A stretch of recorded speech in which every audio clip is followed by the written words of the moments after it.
Hey guys, welcome back. We're starting our May 2024 market update, and there's been plenty of changes to the real estate market.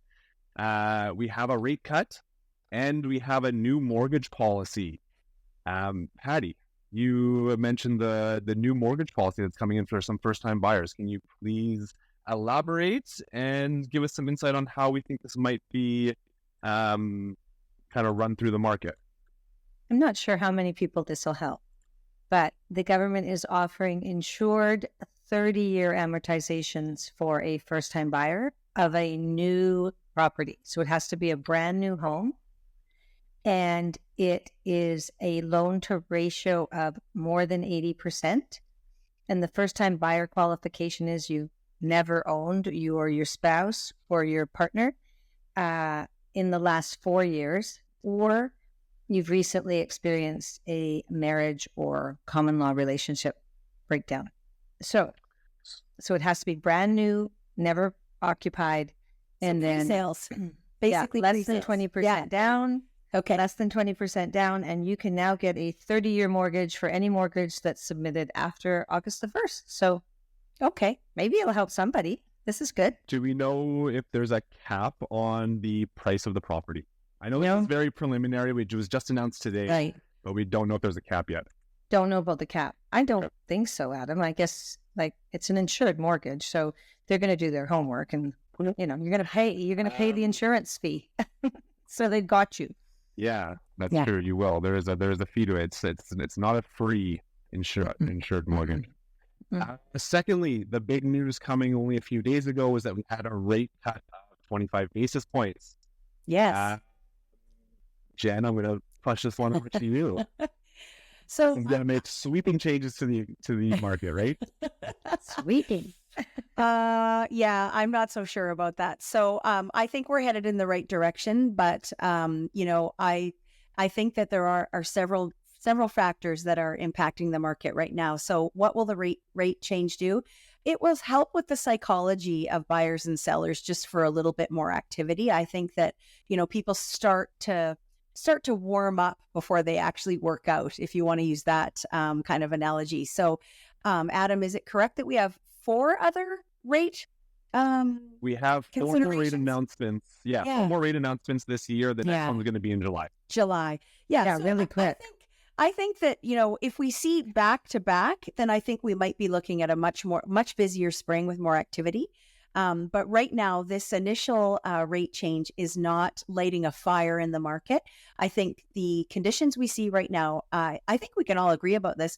It is a more balanced market than we've ever seen. Like, I don't think it favors sellers or buyers right now. I think that there's quite a bit of hesitation in the market. We do see some growing inventory. What do you think, Adam? I think you hit the nail on the head there. I think with the rate cut, I don't think it's going to make a big dent in the market whatsoever. I don't think it affects developers in the least. If you're borrowing $10 million for a project, your interest rate is still huge. You're still paying a lot of money in interest. And it's the same thing for buyers. Like, you're still qualifying at 8% or so just to get financing, even though your actual mortgage rate is going to be lower. So the qualification rate is still quite elevated, and that will reduce people's borrowing power. Moving on here, this is an interesting fact when I'm looking at all the stats, and then I want to kind of compare this to once we dive into the numbers here. So just keep this into the back of your mind. The average sale price across Metro Vancouver reached an all-time high at just under $1.35 million. Okay, so just keep that in mind. So prices at pretty much at an all-time high. When we look at sales over the past month, the residential home sales totaled 2,733 in May 2024. I mean, this is a big number. It was down 20% from last year, but it's only down 3.5% from last month. Okay. Are we seeing that with our buyers? Are we seeing that with our sellers? Are we noticing a dip in sales kind of month over month? What do you guys think? Definitely. With that dip in sales, are we seeing like a drop in the amount of buyers coming to our listings, or the amount of Yes. offers? Yeah, absolutely. Yeah, we have some pretty good product right now. Yes. And months ago, it would have garnered several offers. Right now, we're lucky if we're seeing one. So it's a different market suddenly. Yeah. Yeah. And it's interesting that it's coming on the heels of the drop in interest rate when we're supposed to see a huge jump in activity. I don't believe it either. Yeah, it's just a market cycle, which happens all the time. And it's completely normal, and people burn out for different reasons. And affordability, of course, is one of them, but it's only one. Yeah, it's interesting. Yeah, what the board has actually come out and said is that what we're seeing is a culmination of factors influencing buyers and sellers' decision in the market right now. It's everything from higher borrowing costs to worries about the economy to policy interventions imposed by various levels of government. So I remember last episode, we were talking about buyer burnout. Are we seeing a little bit of that burnout from both buyers and sellers in this market?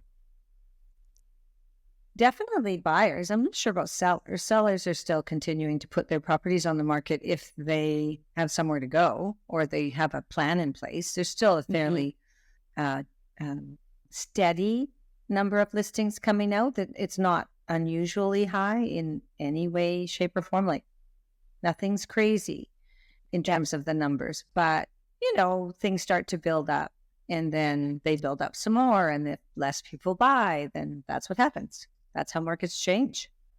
Moving on, when we talk about homes that are listed for sale, I know we don't put a lot of emphasis on this one because people recycle their listings, they take them off, they put them back on to show that they're fresh on the market. But there were 6,374 detached, attached apartment properties newly listed for sale on the MLS in May 2024. This is up 12.5% from last year.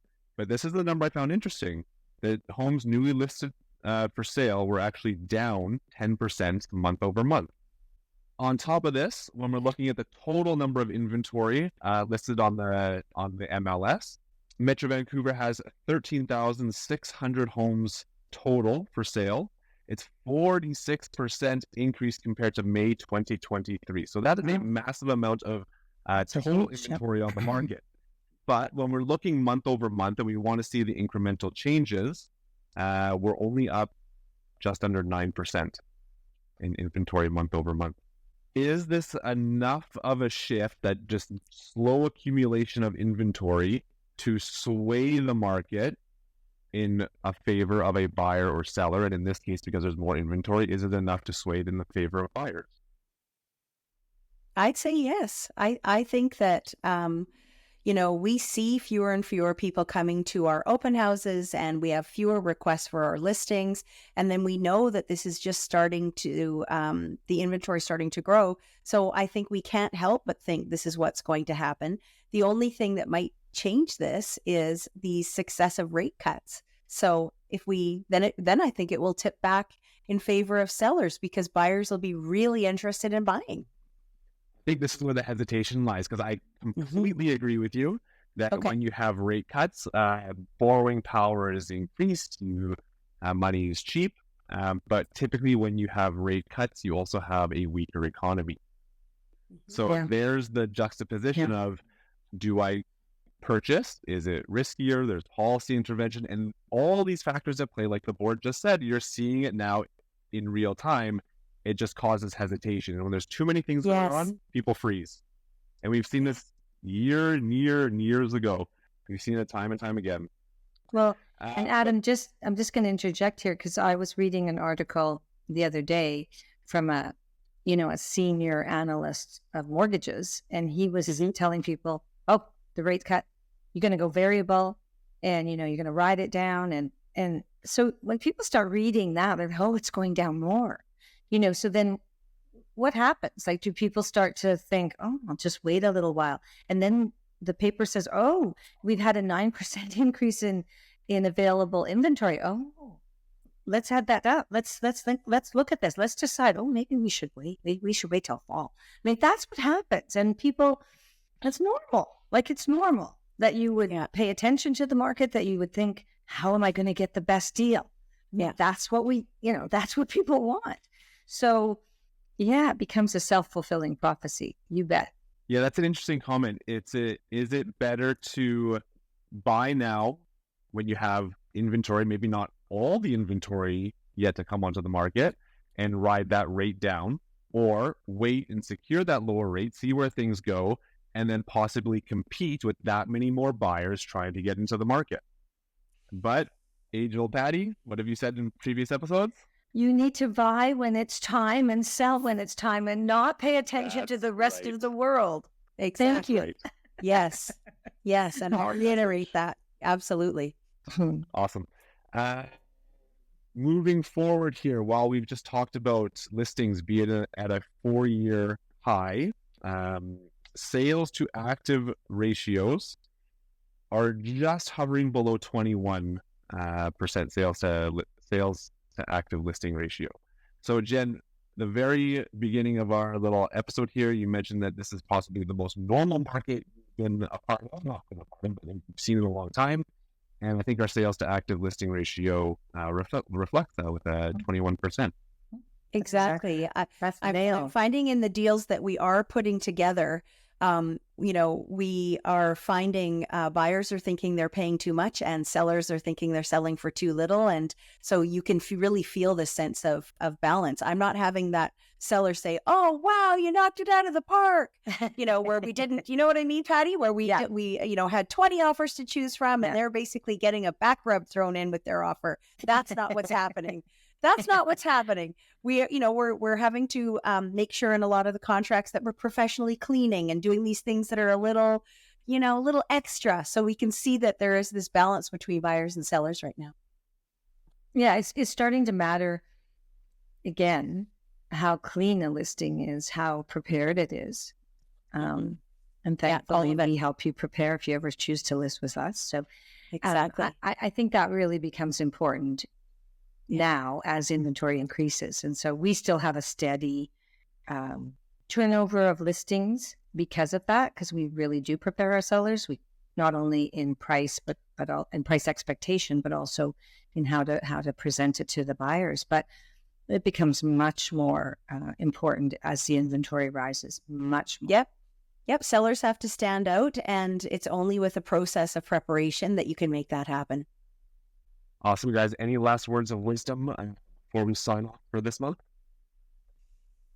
No, I think it's just give us a call if you ever need any real estate advice. And please know that anything we talk about, it's a bit general. And we understand that each one of our clients or potential clients have personal needs, and we're happy to discuss those anytime. Love it. Thank you so much, guys, for joining again for another monthly market update. Thanks, Evan. We'll see you again. Absolutely. Bye.